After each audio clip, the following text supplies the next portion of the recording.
नमस्कार, मैं हूं आलोक जोशी और आप देख रहे हैं बिज अड्डा। और बिज अड्डा में आज हम बात करेंगे रिलायंस इंडस्ट्रीज की। रिलायंस इंडस्ट्रीज अब भी भारत की सबसे बड़ी लिस्टेड कंपनी है।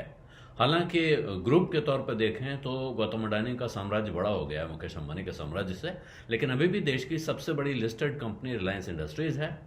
पिछले साल में यानी कैलेंडर ईयर में 2022 में उसने 4% से निफ्टी को आउट परफॉर्म किया, यानी निफ्टी जितना बढ़ा है उससे 4% ज़्यादा बढ़ा है रिलायंस।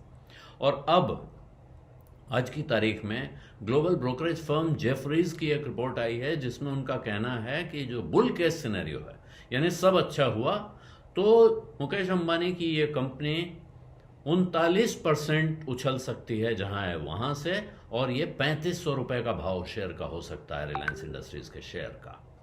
और इसके लिए वो बता रहे हैं क्या क्या चीज़ें हो गई। अगर ये सब चीज़ पटरी पे आ गई तो फिर रिलायंस का शेयर वहाँ पहुँच सकता है, इसे आसमान ही कहेंगे, नई ऊंचाई हासिल करेगा। और नई ऊंचाई काफ़ी ऊंची, यहाँ से 39%। तो वो कह रहे हैं कि एक जो उनका ऑयल कारोबार है, पेट्रोलियम रिफाइनिंग का, उसमें जीआरएम जो ग्रॉस रिफाइनिंग मार्जिन होता है वो समय से पहले तेज सुधार अगर उसमें दिखाई पड़ता है, एक वो कारण बनेगा।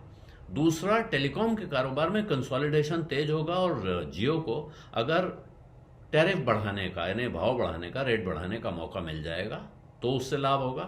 साथ में जियो की लिस्टिंग अगर होती है, जब भी होगी, तो जियो की पब्लिक लिस्टिंग यानी जियो का आईपीओ आएगा तो उससे री रेटिंग हो जाएगी, क्योंकि जियो में रिलायंस इंडस्ट्रीज का बड़ा हिस्सा है और वो शेयर लिस्ट होगा तो रिलायंस के शेयर का दाम साथ में बढ़ेगा।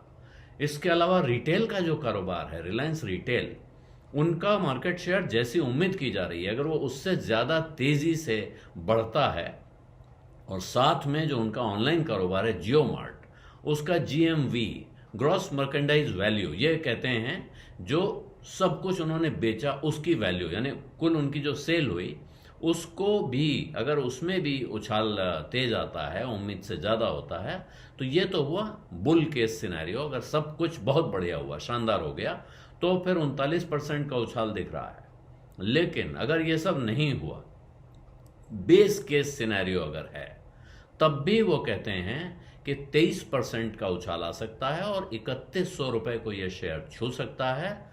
ये शेयर इस साल यानी पिछले साल 29 तारीख को अप्रैल में 2855 रुपए पे पहुंचा था, जो इसका लाइफ टाइम हाई है। इसके बावजूद इस उतार चढ़ाव वाले साल में रिलायंस ने ये रिटर्न दिया है जो इंडेक्स के मुकाबले 4% बेहतर है। और जेफरीज का कहना है कि उनको जो अगला वित्त वर्ष आ रहा है, FY24 जिसको कहते हैं, वित्त वर्ष 23-24, वहाँ उन्हें 18% की एबिटा ग्रोथ दिखाई पड़ रही है रिलायंस में। 21% की ग्रोथ उनको रिटेल में दिख रही है, क्योंकि रिटेल में उनका स्पेस बहुत बढ़ गया है, स्टोर्स नए खुले हैं।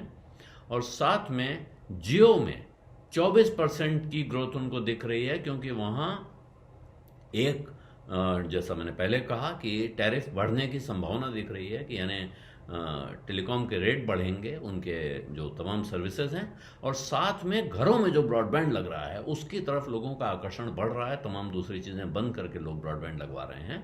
ये दो फायदे उनको जियो से दिख रहे हैं। और इसके अलावा उनका कहना है कि अगर चाइना कोरोना के संकट से उबर जाता है और चाइना में डिमांड जागृत हो जाती है दोबारा, और भारत में जो एक्सपोर्ट ड्यूटीज़ लगी हुई हैं और बाकी जगह जो एक्सपोर्ट ड्यूटीज़ हैं, अगर उनको ख़त्म किया जाता है तो, और इस कैलेंडर ईयर में यानी अगले 3 महीने 6 महीने में अगर ऐसा हो जाता है, तो फिर रिलायंस के ऑयल टू केमिकल बिजनेस, यानी जो उनका कारोबार अब ट्रेडिशनल कारोबार माना जाता है, पेट्रोलियम और उससे जुड़े केमिकल्स का कारोबार, उसमें इनको काफ़ी लाभ की गुंजाइश दिख रही है। और अभी तक ग्रीन एनर्जी में जो है वो बहुत ज़्यादा वैल्यू नहीं दी गई है, वहाँ कर्ज भी बढ़ सकता है, ये उन्हें चिंता है।